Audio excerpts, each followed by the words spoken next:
Patrick, please. Hello, everyone.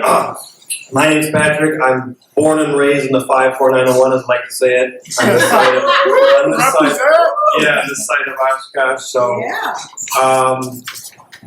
the first poem here, I think, is something that was inspired recently by my experiences on kind of social media and other websites. Tentative title, I'm not sure yet, so I'll just begin. You turn on the device, radio, TV, computer, smartphone, tablet. The medium differs, the messages do not. Political polarization, environmental degradation, mass shootings, international warfare. Turn away you cannot, despite how awful the sights, sounds, feelings, and conclusions. Endless segments, stories, and shows, such as the doom scroll or to doom surf. You tell yourself to check out, but can never seem to leave. What if there were another way? Instead of addiction to despair and death, a technological thanatos drive. Replace it with hope and life. Turn your radio, scan the channels, surf the net, searching for happiness. One segment, one story, one show at a time. Such as to Glee Fresh, a technological Eros drive. You don't need to check out, and you certainly don't need to leave.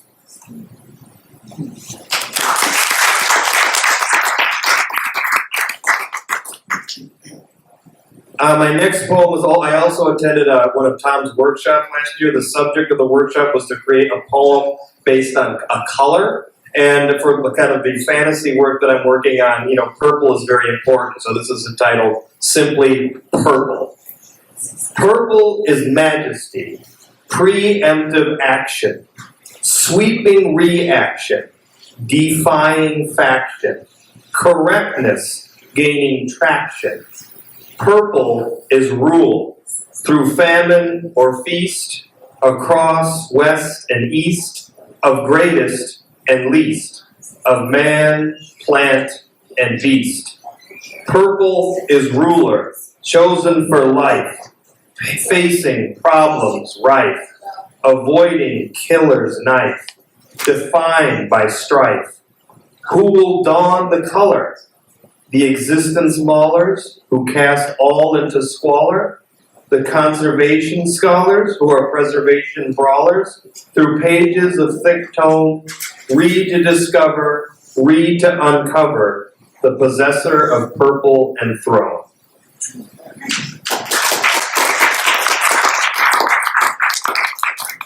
And my last poem is something that I wrote, seeing that Earth Day is tomorrow, I believe. Something that I wrote reflecting Earth Day last year. I think it's titled Sapiens Murders. So, Sapiens murders fauna, humble to grand, no one protests. Sapiens murders flora, barren to lush, no one questions. Sapiens fractures rock, brittle to strong, no one travels. Sapiens pollutes water, droplets to waves, no one drinks. Sapiens taints air, thin to dense, no one breathes. When we cannot hunt, when we cannot farm, when we cannot travel, when we cannot drink, when we cannot breathe, we shall endure our supernova. Sapiens shall cease. Before you stumble upon emerald earth bereft of trees, before you starve beside teal tributary bereft of fish, before you suffocate under cobalt canopy bereft of air, before you explode beneath scarlet sun bereft of mercy, protect the world forms, flora, fauna, rock, water, air, storm, because they are you, they are me. As one we are, as one we belong. Otherwise, sapience will cease to be.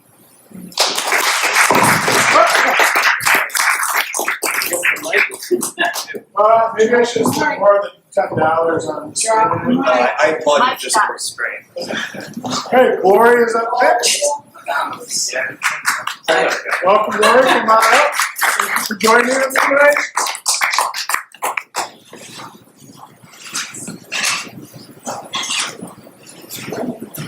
That feels like it's going to treat you with it.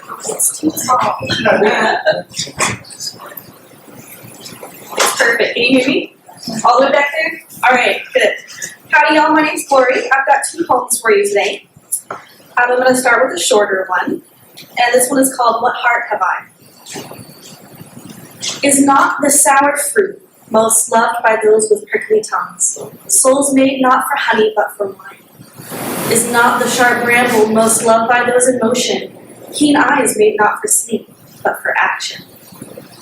The ocean, she humbles me, and my fear is the sort of love that never fades.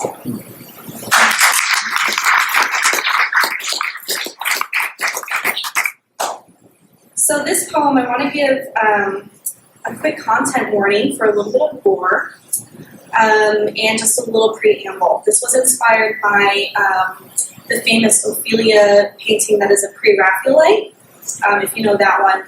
I was looking at that and being very uncomfortable, and I wanted to investigate that. So I looked into some more imagery of Ophelia, kind of became a little more uncomfortable. And so this poem seeks to present the audience with that same uncomfortable feeling and to kind of sit in that without giving too much of it away. That's called Waterlogged. Ophelia, I am thinking of you. Paintings depicting smooth white skin, alabaster fit for a necklace, tiny droplets clinging to your lashes. If you were in the water at all. But of course you were in the water. You were always in over your head, treading the waves, treading the ground. I don't want to see these pert breasts, flowing locks, slightly parted lips. Ophelia, I am thinking of you. Your story was told by a man, but what did you really have to say? He implies it was suicide or a death driven by some outdated madness, but did you really know what would happen? I don't want to hear these star-crossed romantic words that chill your bones, not yet damp, an extension of a willow branch. Ophelia, I am thinking of you. I'm thinking that you may not have known you were going to die. And laying in those waters, you'd feel a sinking feeling as you felt that tug downward. Or perhaps you did know. But even so, as the water began to reach your ears, did it tickle? Did you panic? Throw away these placid-looking glass waters. Ophelia, were they warm, temperate blood, a familiar womb? Ophelia, were they cold, the precise 32 to 40 degrees necessary for preservation? Ophelia, I know you thrashed. I know it was too late, and I know that water began to fill your lungs. So where is the obscene gurgle that you must have pushed from your lips, bitten, bloody, and worn, as water spurted from your mouth? Even as you finally went down, never to break the surface again, perhaps with an audible stillness after your wet screams have filled the air with condensation. Ophelia, I was thinking of you. How long did it take for them to find you? How long does it take for decay to set in? How long until the body floated to the surface and was a bit by bit, tiny pieces and large chunks, or as a whole relinquished from the mud to the scum? Ophelia, I am thinking of you. Were you a bloated corpse, half buggy and then slimy, flesh falling not so delicately from those quickly molding bones? Did your skin, no longer alabaster, start to pull away? Did it show which teeth you had left? Did your nail beds crack and part? Were your clothes rotting in? How much of your hair was really left? Did it disintegrate? I don't want to understand how there can be so many depictions, somehow melodic, seethingly sexual, about the air leaving your lungs, the blood rushing your head, about a last breath choked by the very thing that would have comprised over 90% of your body. Ophelia, I am thinking of you.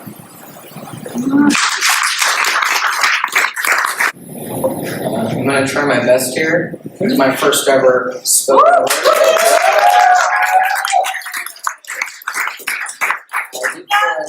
I did forensics for a lot of my life, so hopefully that comes across here. I've got a shorter poem and a longer one. The first poem is called Skyline. I walked to the skyline, The moon presents nothing more than a comforting glow in the spared light of the earth. Nightfall complete with all the stars shining in its glory. The sun has already gone to bed for the night while I stay up to think. I walk into the garage and I check my pockets for my things. My earbuds playing music as I feel the tears welling up inside my eyes, a burning torture that I myself must bear. What I wouldn't give to feel like you love me once again and that you care, I light my cigarettes under moonlit nights as I let them all fall out. Blurry vision through my held back chokes, all I see is universes above me. The stars beckoning for me to stare as the moon is now nowhere to be found. Constellations form as the comets connect them all. The works of whatever power holds my hands, the stars glisten through my reddened eyes. I don't want us to have to say our goodbyes. My love, walk me to the skyline. Walk me to the moon and tell me you'll walk me back. Walk me to the line and make me feel alive one last time.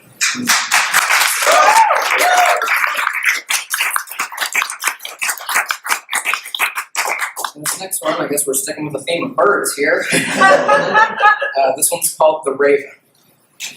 The raven calls to me with its long and mournful scream, screaming words of a day that I do not miss. Words of a day that used to make me wish that I would have kissed you one last time. Your beak chaps my lips and it chips my teeth.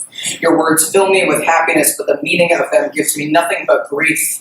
A raven so black, so burned by the smoke of its past, it cannot help but burn everyone else in its path towards recovery. But my dear raven, you do not seem to realize you are only burning yourself in the end. Me and you, we are not friends. Don't cry on my shoulder, don't scream into my ear. Do not make me fear. Let's make one thing clear, you do not speak for me. Tying your beak with a string so you cannot sing, my dear, your forest awaits here. So please fly to it and not to me. Your words fill my head with ecstasy, leaving only incurable addiction in its path. Turning words into thorns and yourself into a rose so no one notices a thing. Hear me now, my dear. You might see the metal bars, but I only see the sky. For you are the trapped one here. I am free. Hear me now when I say you will not cage me. Hear my name up in lights as you soar through the air. I am one with myself, and you may plead that it's not fair. But my dear, I've been released, and I am alive. You are just a bird. A raven that refuses to fly without someone telling you to try, without reminding you why you must fly. You may see me as ugly, disgusting, and useless, but raven, I am a towering swan. A black silk swan that tilts up my neck and refuses to be with someone like you. A tiny little troublesome raven doesn't belong in a world of such beauty. You belong only where you set your nest, and mine is in love. Yours is in a rotting swarm of lies, buzzing around our horseflies, and I hope to God they sting me. I hope you see the pain that you have put me through. I will not be told how to be. I will break free from your curses, sit in the smoke of burning churches as I pray to the gods above, that you will feel guilty, that you will no longer fly, that one day you will see why I have come so far. My darling raven, your pain has only made me stronger, so hear me when I yell, hear me when I scream under the sun that despite the things that you have done to me, I have won.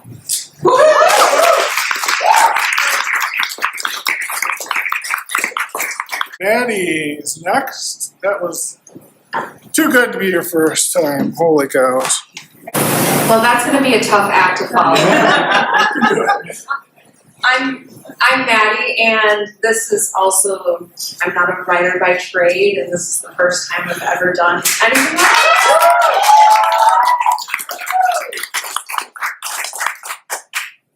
So the first one is called Hideaway. She's the girl that hides behind music, books, fantasies. She's the girl telling you, take care of yourself, but she doesn't even know how to take care of herself. She hides behind a fake image to convince everyone else that she's all right.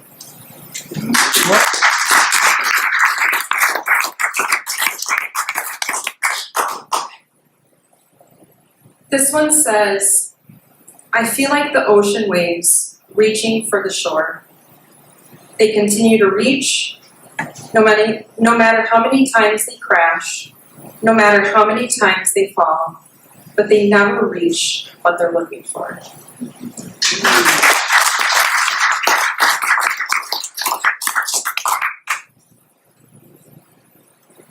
You put yourself on this pedestal. You set expectations for yourself that you wouldn't set for anyone else. You believe no one would ever be able to understand your thoughts, your shame, things you have or haven't done. You are unique, but you are not alone. In your thoughts, in your shame, in the things you have or haven't done. All right, so Maddie lied to us. She is an author, a writer. Okay. Great, perfect. Meg, come on up, please. I have always been very short, and when I was in grade school, I actually had to go to high school, believe it or not. And when I was in grade school, the way we used to do photographs, the teachers would line us up by height, so that the tallest person would go first, and the photographer could have the stool spun all the way to the top, and you could slowly spin it down. So I'm watching with this smile. That's all I could think about every single time. You should have lined us up by height, and then slow it. I'm writing it down. Yeah, there you go. That's my suggestion. I am Meg. I moved to Oshkosh a year and a half ago-ish. Used to live in Marquette County, where we were lucky enough to have a former state poet laureate, Bruce Deflison, and so he would do events similar to this. And so I did a few of those over there before we moved here. I am having a moment. I'm sorry. I'm not red because I'm nervous. I'm red because I am nervous, but I am red because of that. So the first poem I'm going to read is a little bit about that. And as I was sitting there waiting for things to get started, I started scratching things out and putting arrows and moving things. So I don't even know if I'm going to be able to read it towards the end, but I'll do my best. We wear our lives on our faces, each line an event, a smile, a moment. To erase our lines is to erase the map of our existence.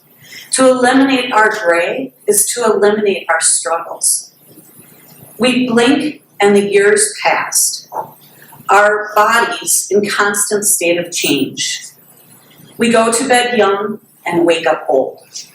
The person inside will always be 25.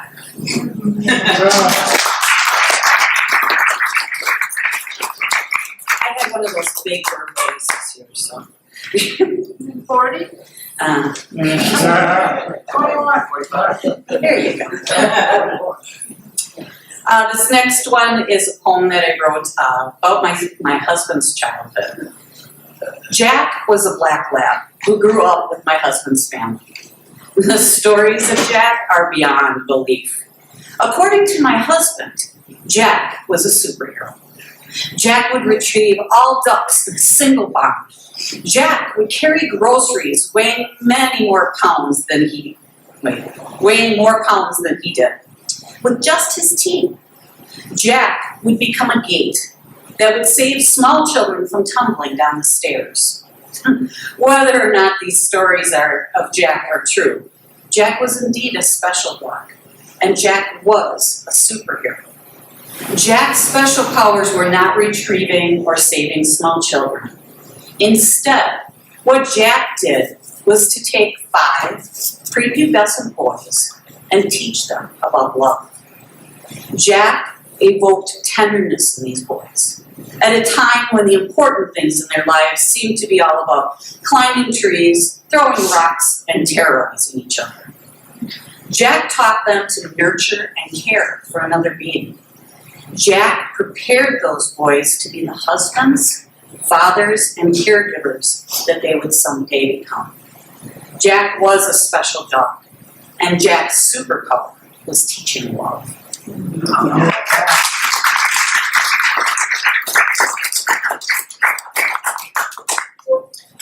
The next one is a haiku that I wrote. In the fall she passed. She was my sister, my friend, alcohol took her.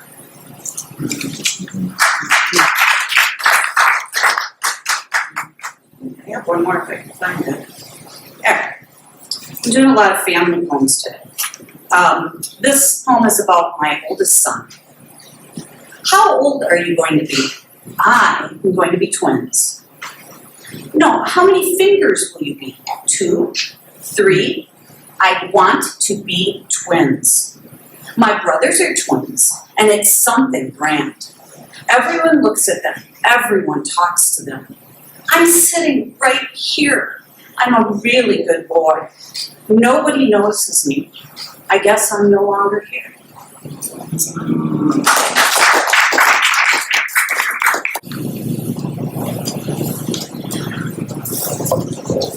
All right, my name is Alex. I wrote this piece for the first open mic I did last month. Decided I'm just going to do it again because I feel a little more comfortable now that I got one out of the way. So this is called My First Time. It's kind of the inner monologue I had with myself about how I felt my first open mic would go and how it would be received. This year is my first time in front of an ocean of eyes who by nature are required to pass judgment before they even realize they're doing so. And I'm just another human for sacrifice by society that minds under a false pretense of truth. We already know our lives. And I don't know if it's by some greater design or maybe just my hand signing I across dotted lines on lease after lease of peace I feel entitled to. But apparently I'm not. I still tie knots I learned when I was 3, but repressed trauma from 10. I bend my memories and pensive dreams just to bring love to life, because whether you believe it or not, hate is winning. And now I'm here, doing my part, pouring out my deepest thoughts, caught off guard with this release of seething knots. This is the first time I felt free in months.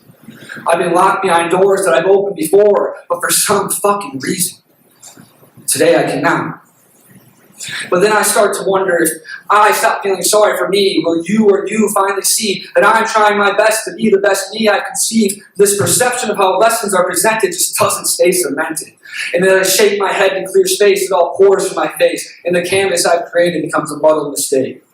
Another old-fashioned Wisconsin fate, becoming bitter with the cold, holding on to dreams of more, and more, and more.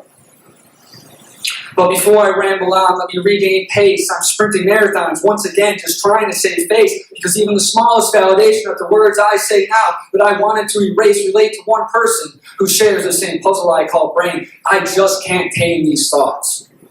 But when I weave this quilt of vibration, these chords created, I imagine a symphony elated by my journey to hurry my way into a space that scares even the most trained of warriors. See, I feel purpose in being a courier.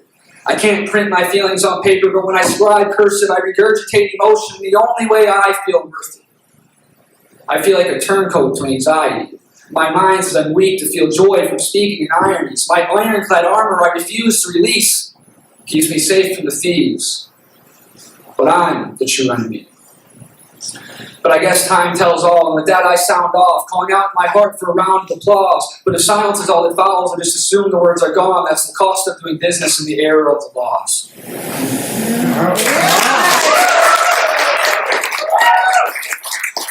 So this is actually the first poem in Melander Chronicles. It's called Cleanliness is Next to. My mother always told me clean was close to God. Everything put in its place. Always do a proper job. For years I did as I was taught. Chasing bleach, filled gleam. I scrubbed and rubbed and polished till every surface beamed. One day I looked around my house, the picture of perfection, a tidiness to cover faults, a neighborly deception. It dawned on me as I stood there, Jesus challenged us to clean our hearts and souls and actions of things both small and mean. He praised Martha for her work to feed unexpected guests, and then said to her chagrin, Mary's chosen path was best. So let the laundry pile in mounds and footprints stain the floor. as long as friends and strangers find a warm welcome at my door.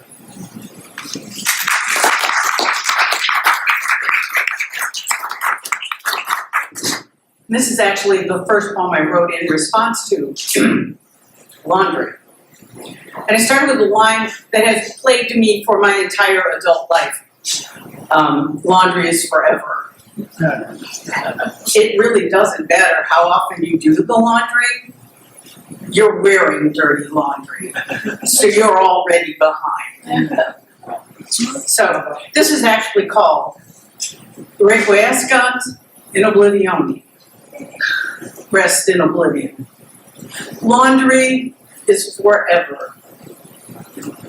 Long after we are ash, swirling in every wayward breeze, when cockroaches rule the world, there will still be mounds of dirty clothes strewn in the streets where we dropped, fevered and forgotten, bleached bones ravaged by radiation, shrouded in dress shirts and ties, irradiated meat long rotted away, baskets of grass-stained jeans, dirty diapers, sheets stripped and changed, hunker abandoned in kitchens and laundromats, flap endlessly on clotheslines kissed by deadly rain, washing machines mildew behind closed doors, paused mid-cycle by the pulse that paused the world.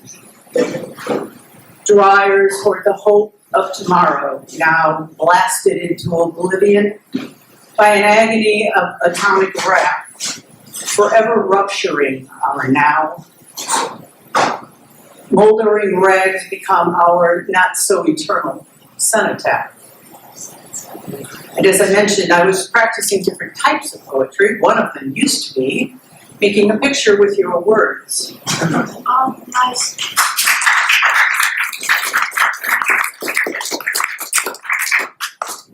And for those of us who have survived relationships, this one's fairly short, but it's good advice. I'd like to pass it along.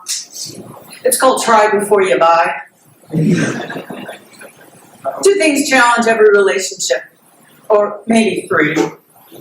When one partner stands 5 foot 6 inches and the other 6 foot 1, where exactly is eye level when hanging pictures? What sort of sofa users are they? Lean against the front? Snuggle up in the corner with a book? Camelback? Or overstuffed? Roomy enough for 2 to lie entwined? Comfy enough for one night's sleep, but not so comfy as to interfere with reconciliation? Did you know there is a right way to hang shirts in the closet?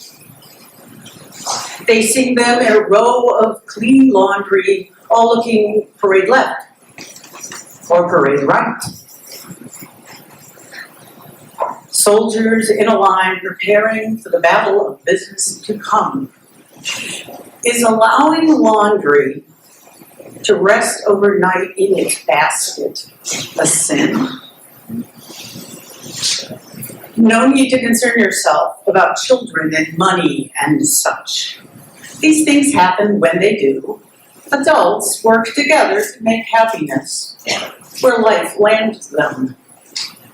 If you cannot get past eye level, sofa specs, laundry consignment. Move on to the next contestant. All right, I guess I'm gonna prove that, all poets are romantics, like Jeffrey.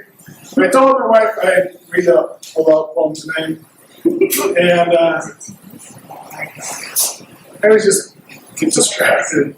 Okay, so here it is, and don't be mad at me. It has good intentions. Love poem. In the middle of a neighborhood of small swatches of lawn sits a defunct tennis club. We walk through the open area with tall willow trees and pines that serve as fences. The courtyard of our love is filled with established trees and thick lawns where we sit on wrought iron patio furniture, which were once wore orange floral cushions, but are more comfortable now. Some load is manicured turf with trifling trees, outdoor seating on a stamped concrete pad, the power lines sewn into the ground out of our line of sight.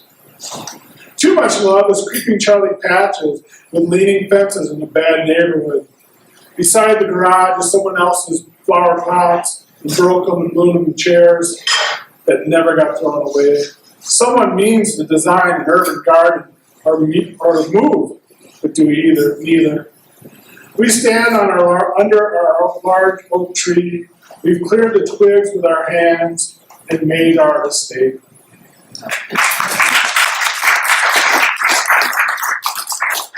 So first of all, I want to thank Oshkosh for the opportunity to be a poet laureate. I thought I'd have a chance to, explore poetry, read some of my poems, but I got to hear all this poetry tonight. Even before this, I got to meet a lot of interesting people. Got to know Jeffrey, DG, and I. We judged the Poetry Out Loud contest. It was great to meet him before. That was a great time watching young people. And Thomas and I are going to get to know each other next Friday. And I want to appreciate you guys for coming, spending your time, and doing a great job. Thank you for coming.